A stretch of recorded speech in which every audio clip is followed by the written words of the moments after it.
Bapak Ibu yang kami hormati, pidato dan orasi politik ketiga akan disampaikan oleh Ketua Umum Partai Rakyat Demokratik Agus Jabu Priyono. Kepada Bung Jabu kami persilahkan.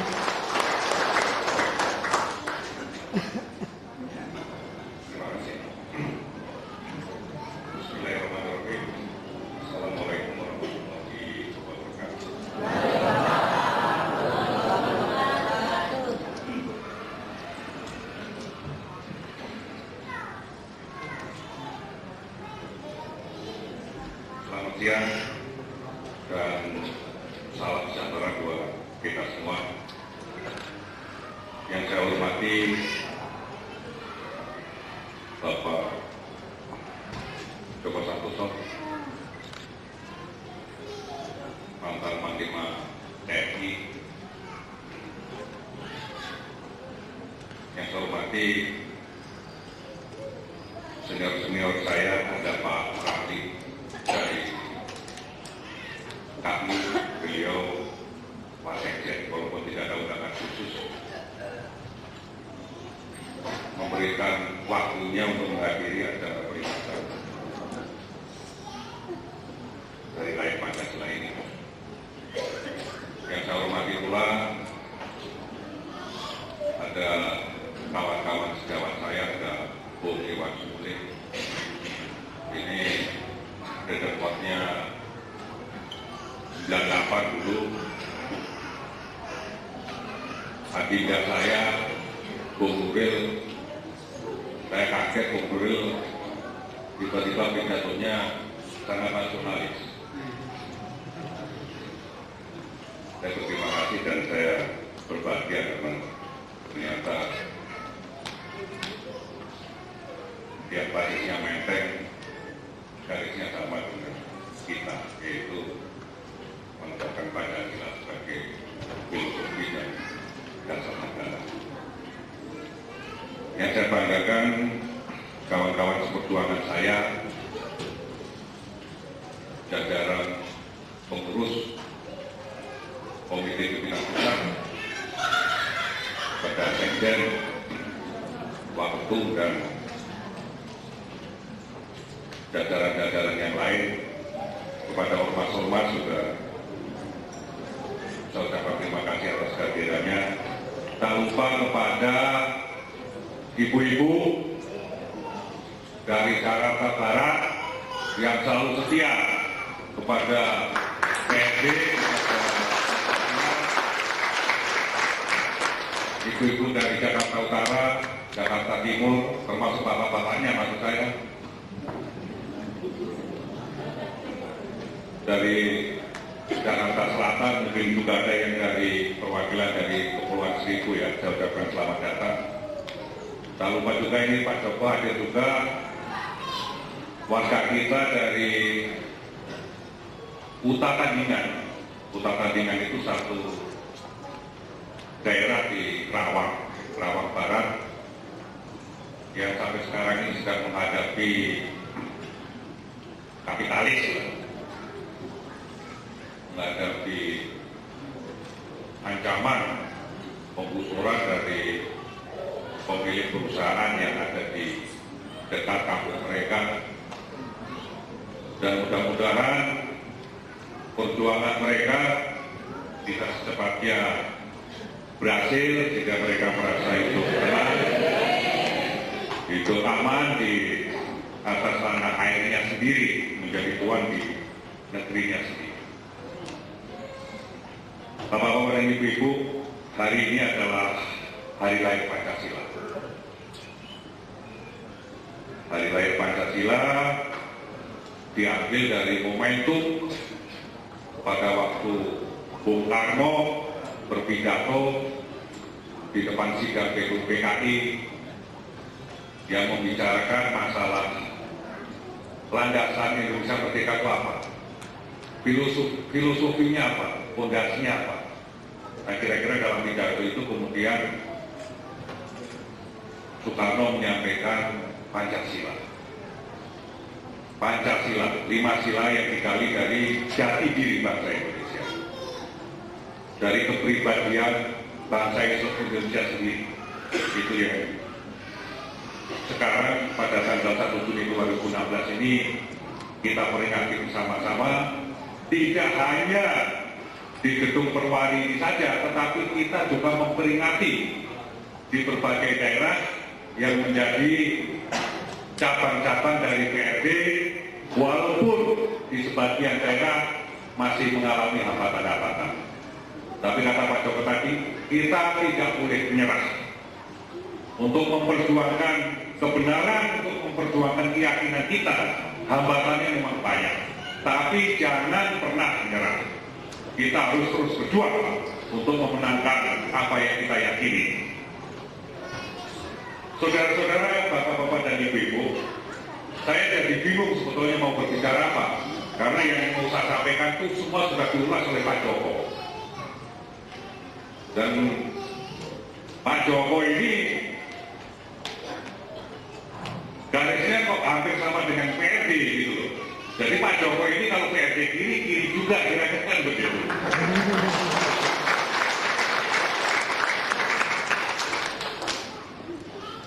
Sama. Jadi apa yang menjadi musuh kita sama, apa yang menjadi problem kita sama. Dan Pak Joko saya pikir sudah memberikan secara komprehensif ya, apa yang menjadi masalah kita, termasuk jalan keluar dan langkah-langkah yang harus dilakukan untuk kembali memenangkan Pancasila. Tapi sedikit saya akan menyampaikan tambahan ya, sebagai bonus dalam acara peringatan Hari Lahir Pancasila itu. Beberapa pemikiran saya, pemikiran teman-teman saya, hasil diskusi dengan teman-teman saya di KPU PRD tentang Pancasila, tentang nasib bangsa kita. Saudara-saudara, saya berpikir bahwa untuk menjadi bangsa besar,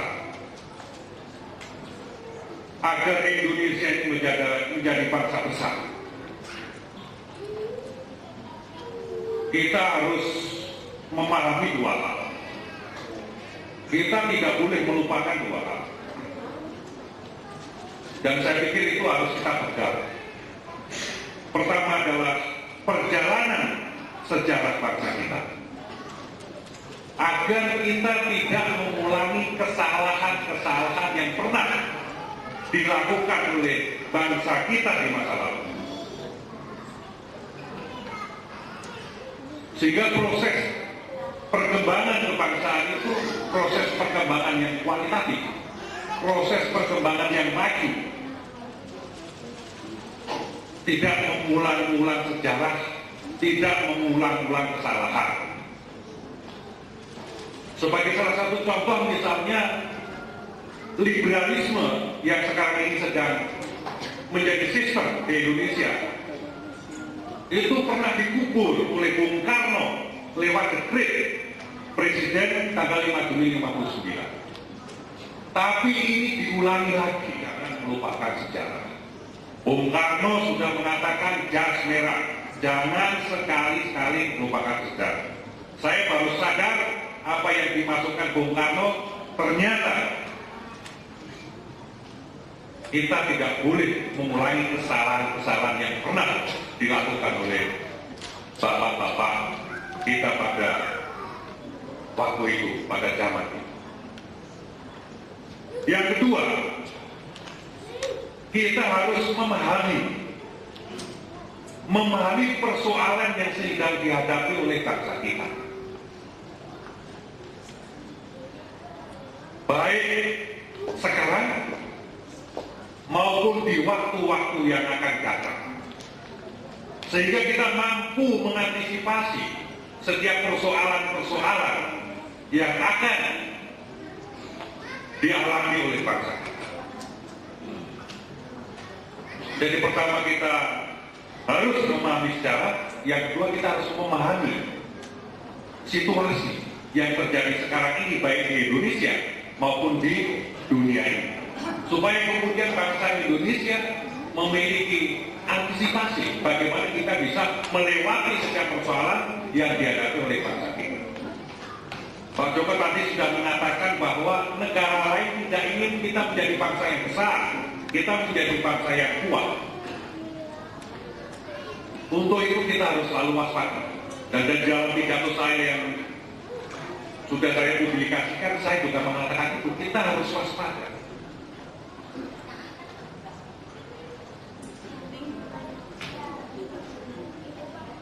Dari dua hal itu, sebetulnya para pendiri bangsa kita, Bung Karno, Bung Hatta, dan tokoh-tokoh pendiri bangsa lainnya sudah mempersiapkan bagaimana bangsa kita mengantisipasi persoalan-persoalan yang bakal dihadapi. Pertama, mereka sudah mempersiapkan kekuatan moral, kekuatan spiritual sebagai satu filosofi, sebagai satu dasar yang menjadi fondasi bangsa Indonesia mendirikan negara kesatuan Republik Indonesia, yaitu Pancasila. Ini warisan sejarah yang sangat tinggi yang diwariskan oleh para pendiri bangsa kita untuk menghadapi perkembangan zaman, menghadapi perkembangan dunia. Maka kalau kita menghilangkan pegangan kita terhadap Pancasila itu, ya sudah pasti kita akan menjadi bangsa yang kebingungan di tengah pertarungan globalisasi ini. Karena pegangan kita, fondasi kita tidak ada seperti sekarang ini.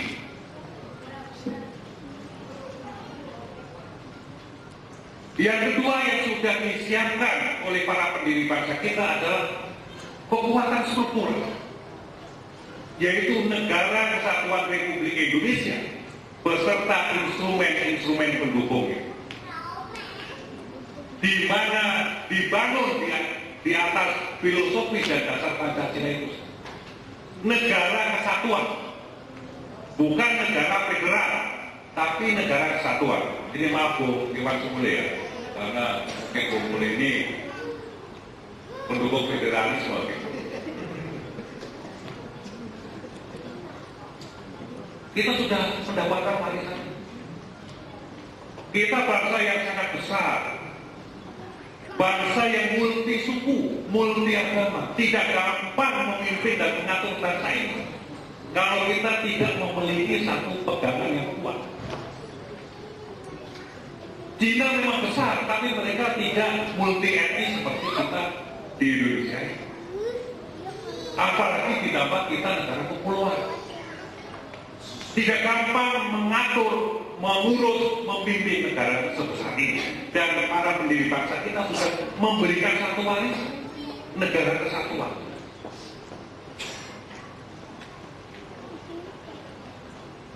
Yang ketiga adalah kekuatan material.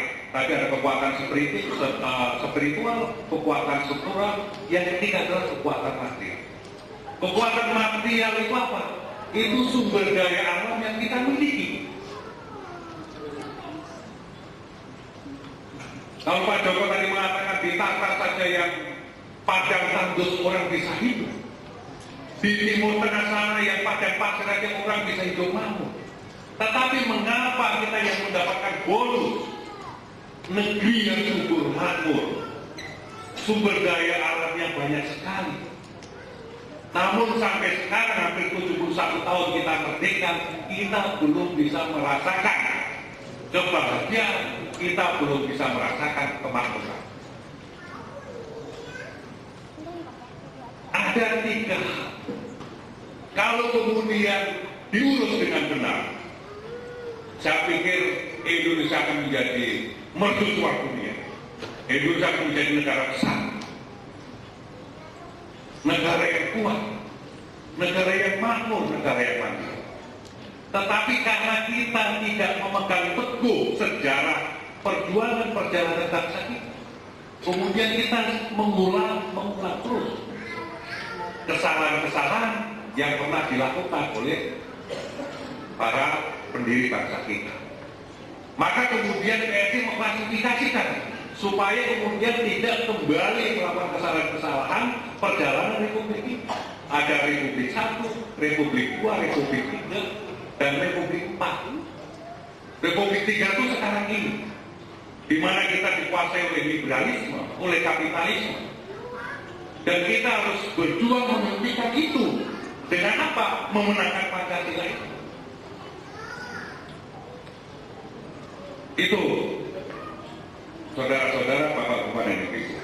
Mari kita ulas sedikit tentang 2 hal dan 3 warisan para pendiri bangsa kita itu.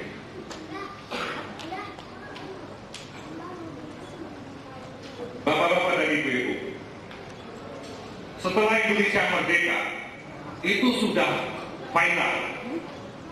Masalah kesukuan, masalah sektarianisme, masalah golongan, masalah individualisme, itu sebetulnya sudah final. Bahkan sebelum Indonesia merdeka, pemuda Indonesia sudah mengikrarkan bahwa mereka berbangsa satu, berbahasa satu, bertanah air satu. Satu, kita menjadi satu. Satu Indonesia. Indonesia Raya. Bhinneka Tunggal Ika, walaupun berbeda-beda kita satu. Tetapi kenyataan yang terjadi, bangsa kita gampang sekali diprovokasi, diadu domba, dipecah belah, saling curiga. Abu Jabal itu PKI itu, Abu Jabal itu komunis. Ya mau tidak? Kok gampang sekali mencari orang. Artinya apa? Kita tidak memiliki pegangan sejarah kita bahwa kita sudah satu Indonesia. Dan di dalam pembukaan Undang-Undang Dasar 45 sudah sangat jelas dan sangat tegas apa tujuan didirikannya negara Indonesia merdeka itu. Melindungi bangsa, melindungi tumpah darah Indonesia, memajukan kesejahteraan umum, mencerdaskan kehidupan bangsa, ikut terlibat aktif dalam perdamaian dunia yang dilandasi oleh kemerdekaan dan kebebasan. Sudah sangat jelas, itu yang menjadi ikrar kita bersama di dalam pembukaan Undang-Undang Dasar 45. Dan Soekarno sudah mengatakan bahwa Indonesia ini bukan untuk satu golongan, bukan untuk satu individu, tapi untuk seluruh bangsa Indonesia. Dan tidak ada satupun yang boleh mengklaim bahwa kamilah yang paling punya kepentingan, yang paling punya hak, yang paling berjasa terhadap kemerdekaan negara ini. Karena kita satu, Indonesia.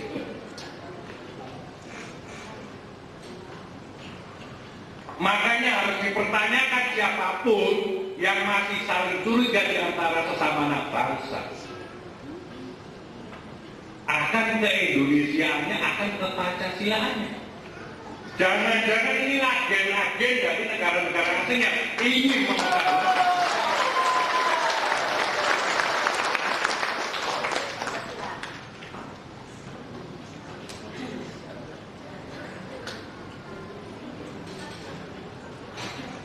Negara Kesatuan Republik Indonesia yang didirikan di atas dasar Pancasila.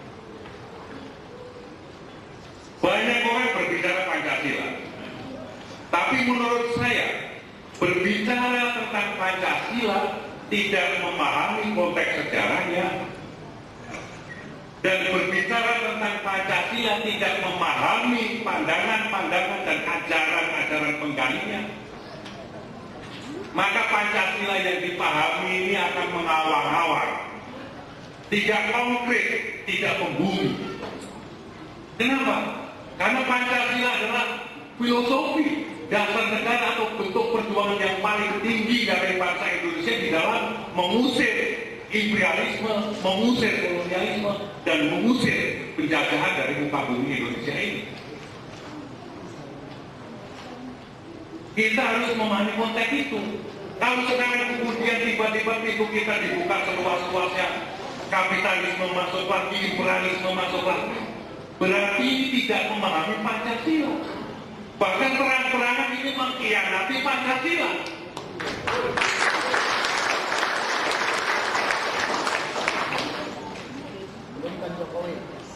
Jangan-jangan para pemimpin kita tuh nggak ngerti sejarah, nggak ngerti Pancasila itu apa, nggak pernah baca. Makanya saya sangat hormat kepada Pak Joko, walaupun sibuk dengan tugas-tugas negara masih membaca. Beliau menyempatkan diri membaca sehingga memahami apa yang menjadi persoalan bangsa kita. Dan pemimpin-pemimpin kita tuh mestinya seperti itu. Pancasila nggak ngerti, jangan-jangan si ini juga nggak ngerti gitu loh. Suruh baca Pancasila nggak paham itu, ya tapi filosofi dan esensi Pancasila nggak ngerti. Gimana bisa memimpin Indonesia ini dengan jalan yang benar, yang sesuai dengan cita-cita proklamasi.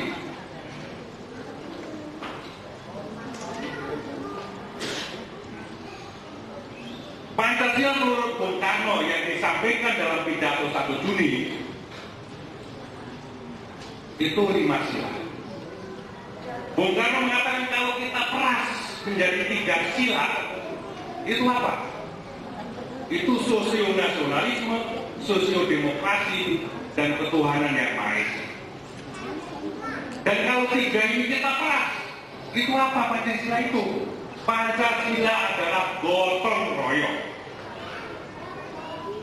Pancasila yang menjadi filosofi, menjadi dasar, menjadi pedoman bagi bangsa dan negara Indonesia itu adalah gotong royong, bukan individualisme yang menjadi filosofi dari kapitalisme, dari liberalisme.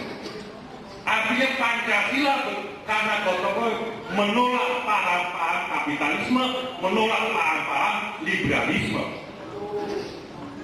Karena yang akan untung, yang bisa hidup dalam alam liberalisme itu hanya golongan atau individu-individu yang memiliki kekuatan modal yang kuat. Cukup rakyat kemudian hanya menjadi kulit, menjadi budak-budak di negeri sendiri maupun di negara-negara lain seperti yang kita kenal oleh Bung Karno. Itu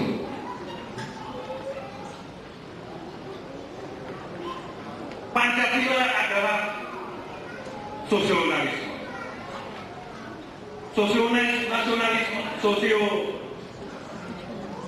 Nasionalisme itu seperti tadi sudah dibahas oleh Pak Joko,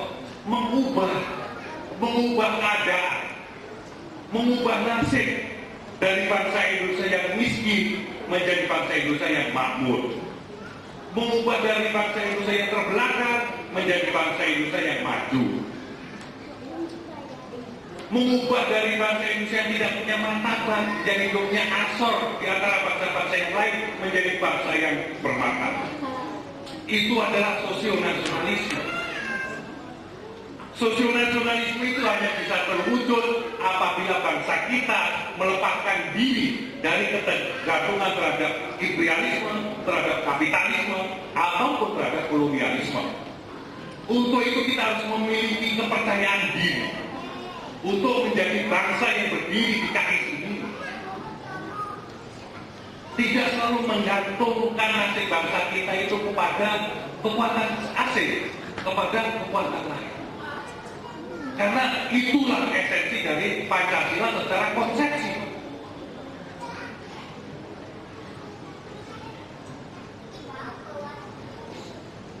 Sosiodemokrasi yang menjadi konsepsi yang kedua. Sosiodemokrasi adalah antitesis dari demokrasi liberal seperti yang berlaku sekarang ini, yang tahun 59 sudah dikubur oleh Bung Karno melalui dekret. Antitesis dari demokrasi liberal adalah sosiodemokrasi. Karena demokrasi dalam sejarah, demokrasi liberal dalam sejarahnya tidak memberikan situasi politik yang kondusif, antar kelompok saling gontok-gontokan, jegal-jegal, gampang sekali diadu domba, merasa dirinya paling benar, golongannya paling benar.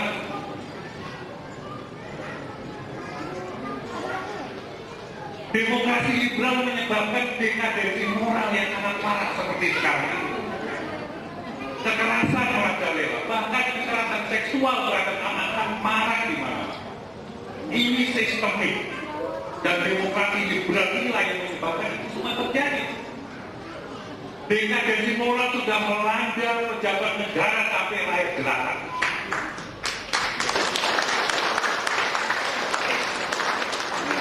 Karena apa? Karena kita tidak melaksanakan sosial demokrasi, tapi justru kita melaksanakan demokrasi liberal yang tidak sesuai dengan sejarah bangsa kita, yang tidak sesuai dengan jati diri bangsa kita.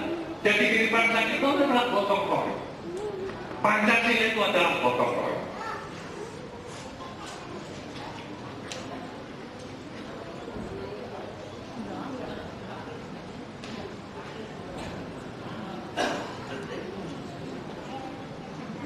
Saudara-saudara,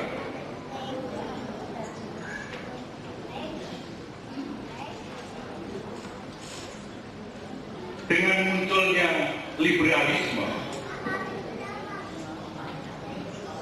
yang tadi dikatakan oleh Pak Joko, momentumnya adalah amandemen Undang-Undang Dasar 45. PRD bukan tidak setuju ada perubahan Undang-Undang Dasar 45. Tapi perubahan Undang-Undang Dasar 45 harus mencerminkan semangat yang bermaksud dalam pembukaan Undang-Undang Dasar 45. Bukan amandemen yang kemudian mengkhianati dan mengubur dalam pembukaan Undang-Undang Dasar 45 yang di dalamnya ada Pancasila. Karena semangat dari pembukaan Undang-Undang Dasar 45 itu adalah anti penjajahan, anti kapitalisme, anti terhadap liberalisme, anti terhadap imperialisme, anti terhadap kolonialisme. Tetapi dengan amandemen Undang-Undang Dasar 45 yang sudah 4 kali itu secara sadar para pelaku amandemen itu sedang meliberalkan Indonesia. Dan saya katakan kalau misalkan isi dari Undang-Undang Dasar 45 tidak sesuai dengan cita-cita proklamasi, tidak sesuai dengan pembukaan Undang-Undang Dasar 45, itu sama dengan membubarkan Negara Kesatuan Republik Indonesia. Maka dari situlah, dari masalah-masalah itulah, kemudian PRD mengajak seluruh bangsa Indonesia, dari pejabat negara sampai rakyat jelata bersatu. Mari kita bersatu, jangan gampang diadu domba. Untuk apa? Kembali memenangkan Pancasila sebagai jati diri bangsa Indonesia.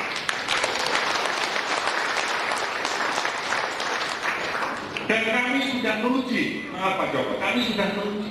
Kami tidak akan menyerah. Pancasila sudah menjadi ideologinya PRD, sudah menjadi asasnya PRD. Maka juga menjadi tanggung jawab dan tugas sejarah PRD untuk memenangkan Pancasila menjadi filosofi.